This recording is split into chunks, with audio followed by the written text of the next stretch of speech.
Hello friends, ओम नमः शिवाय। पिछली वीडियो में हमने जो कोची सीक्वेंस था मैंने आपको वो बताई थी कि कोची सीक्वेंस क्या होती है। ठीक है, इस वीडियो में हम कोची सीक्वेंस के दो फॉर्म के क्वेश्चन बनते हैं, एक जो मैं अभी करा रहा हूँ और सेकंड में इसके बाद जो नेक्स्ट क्वेश्चन कराऊंगा। ठीक है, तो आपने ये दोनों क्वेश्चन ध्यान से समझने हैं, उसी के बेस में आपके सारे क्वेश्चन हो जाएंगे इसके। ठीक है, तो मैंने आपको पिछली वीडियो में बताया था कि Cauchy sequence a sequence x and is said to be Cauchy sequence if given epsilon greater than 0 absolute value of x n minus x m is less than epsilon for every n m greater than और equal to k. ठीक है, where के with the positive integer. ठीक है, तो ये बताई थी मैंने। अब जैसे आपको मैंने एक और बात बताई थी कि हमें इन दोनों बातों को नोट कर लो आप, कि कोची सीक्वेंस जो होती है कन्वर्जेंट होती है एंड कोची सीक्वेंस जो होती है वो बॉन्डेड होती है।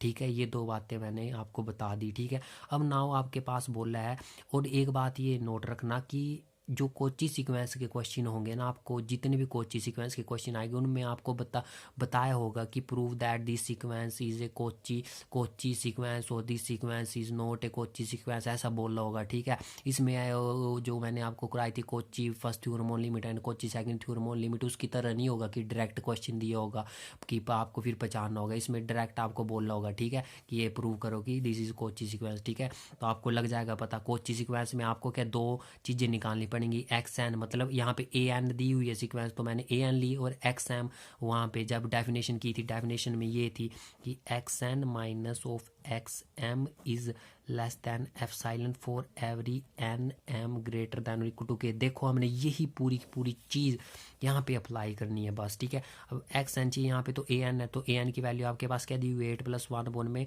एन क्यू लिख दी मैंने। अब एक्स एम है, मतलब ए एम है, ए एम क्योंकि यहाँ पे ए एन से डिनोट किया है ना, दैट्स वाई हम ये लिख रहे हैं।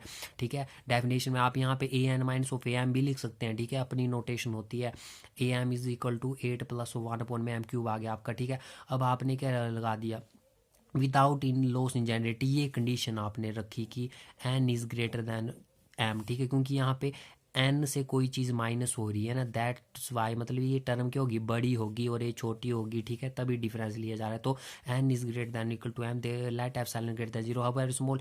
तो ये मैंने पूरी पूरी डेफिनेशन लिख ली। देखो ए एन मतलब ये minus of A m is less than epsilon. ठीक है, ये डेफिनेशन लिख दी। अब ए एन की वैल्यू पुट कर दो।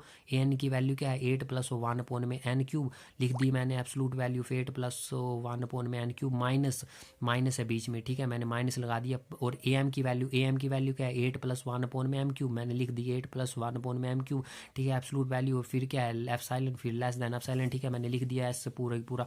ये 8 से पॉजिटिव का 8 है, ये नेगेटिव का 8 है, कैंसिल हो गया। तो आपके पास क्या बच गया, 1 में एन क्यूब माइनस ऑफ 1 में एम क्यूब बच गया। ठीक है, अब नाउ ये बच गया आपके पास। ठीक है, अब आपको पता है मैं इस चीज़ को ऐसे भी लिख सकता हूँ ना, ये मैंने यहाँ पे नीचे ऐसे करके लिख दी 1 में, इस टर्म को पहले लिख सकता हूँ ना मैं, 1 में एम क्यूब माइनस ऑफ 1 में एन क्यूब। ठीक है, इस टर्म को मैं पहले भी लिख सकता हूँ। क्यों लिख सकता हूँ कि मैंने आपको बताया है कि जो जैसे इस टर्म को मैंने पहले लिखा तो मैंने नेगेटिव कॉमन ले लिया अंदर, ऐसे फिर आ गया 1 में एम क्यूब माइनस 1 में फिर एन क्यूब आ गया। ठीक है, तो आपको पता है कि जो नेगेटिव टर्म की एब्सोल्यूट वैल्यू होती है वो हमेशा क्या होती है, पॉजिटिव होती है। ठीक है, that's Y I can interchange it. ठीक है, और आपको ये भी पता होना कि मैंने यहाँ पे कंडीशन ली है n is greater than m की, ये लिखी है मैंने। ठीक है, तो अब दोनों तरफ क्यूब ले लेंगे तो N cube is greater than M cube आ जाएगा।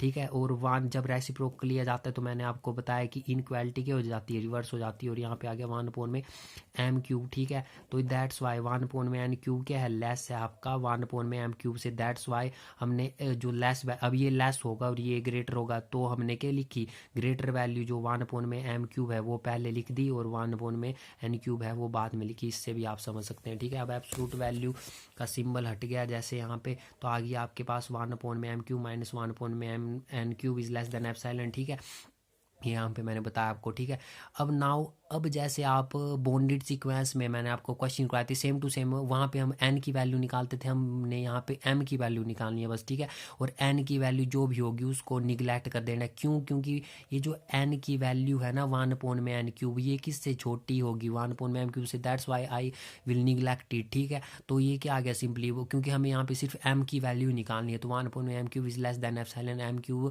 जब रेसिप्रोकल है तो इनक्वालिटी रिवर्स होगी, ग्रेटर देन, और इसका रेसिप्रोकल आ गया 1 में epsilon. Now m is greater than 1/में एप्सिलॉन, यहाँ पे क्या आ गया 1/3, ठीक है। अब नाउ हमने ये p लिखा है मैंने p, ठीक है। अब जैसे वहाँ पे लिखते थे कि let p be any positive integer just greater than, ये जो वैल्यू इससे ग्रेटर है, वहाँ पे भी हम ऐसा करते थे, ठीक है।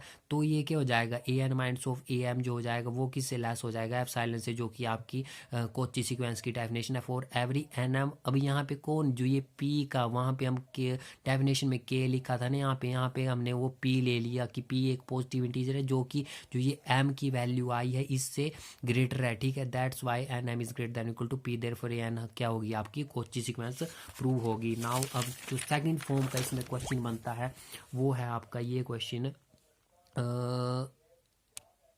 जो है आपका ये question sequence a n where a n is 1 + 1/2 + 1 up to so on 1/n does not converge. अब आपको यहाँ पे बोल दिया कि ये कन्वर्ज नहीं कर रही है by showing that it is not a Cauchy sequence. Converge नहीं करेगी तो ऑटोमेटिकली कोची सीक्वेंस नहीं होगी, क्योंकि कोची सीक्वेंस हमेशा क्या होगी कन्वर्जेंट होगी, मैंने आपको बताया, ठीक है। तो जैसे आपके पास ए एन, अब ए एन की वैल्यू आपके पास दी हुई है, अब आपको क्या निकालनी है ए एम, क्योंकि कोची सीक्वेंस में डेफिनेशन में क्या है X M N minus of x M, ठीक है। मतलब A N minus of A M की एब्सोल्यूट वैल्यू है, दैट्स वाई आप ए एम भी निकालेंगे तो एन की जगह सिंपली क्या आ जाएगा एम आ जाएगा, ठीक है, लिख दिया। अब आपने यहाँ पे भी कंडीशन ले ली कि यहाँ पे क्या लिया आपने m is greater than n, इसका मतलब है कि यहाँ पे आप क्या प्रूव करोगे absolute value of A m minus of a n, क्योंकि एम आपने बड़ा लिया, दैट्स वाई ए एम हमने पहले लिखा और ए एन की वैल्यू एब्सोल्यूट वैल्यू, ठीक है, मैंने लिख दी। ए एम की एब्सोल्यूट वैल्यू पूरी की पूरी 1 + 1/2 + 1/3 plus up to so on 1/m तक लिख दी। और 1 में इससे पहले अब मैंने आपको बताया था कि ए एन की वैल्यू जो है हमें पूरी पूरी कैंसिल करनी होती है पीछे जितने क्वेश्चन की, ठीक है। तो ए एन की वैल्यू पूरी पूरी कैंसिल कब होगी, इससे 1/m से पीछे कोई ना कोई टर्म छिपी होंगी। कौन कौन सी टर्म है वो, जैसे 1 plus up to so on plus 1/n, फिर एक टर्म आगे आएगी तो 1/n + 1, फिर एक टर्म और आगे आएगी n+2 plus up to so on plus फिर से 1/m आ गया, ठीक है। ये टर्म्स बीच में छिपी होंगी इसके, ठीक है। और माइनस ये वाली, तो ये पूरी की पूरी टर्म से ये पूरी की पूरी टर्म कैंसिल होगी, ठीक है, क्योंकि हमें 1/n भी चाहिए और ये m ग्रेटर दैन n है, इसका मतलब है कि n की terms lies in this seat m के पीछे, ठीक है।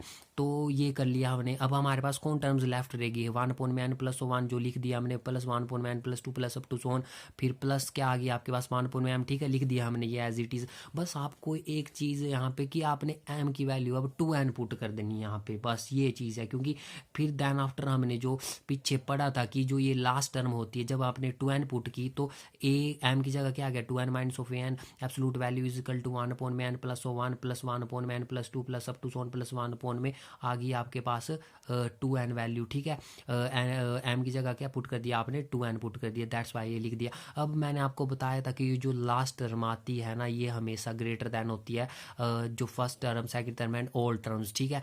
तो ये जो टर्म होती हैं ये इस टर्म से रिप्लेस हो जाती है, मैंने आपको क्वेश्चन करवाया हुआ है ऐसा, ठीक है। तो ये क्या हो जाएगी ग्रेटर हो जाएगी किस से, यहाँ पे ये रिप्लेस हो जाएगी ये लास्ट टर्म से, ये वाली टर्म से जो आ जाएगी 1/2n प्लस यहाँ पे 1/2n plus up to Son 1/2n, ऐसे या डिजिट ये कब तक जाएगा n टाइम्स तक जाएगा। अभी n टाइम्स ये n टर्म्स कैसे निकाली आपने, मैंने आपको फॉर्मूला बताया था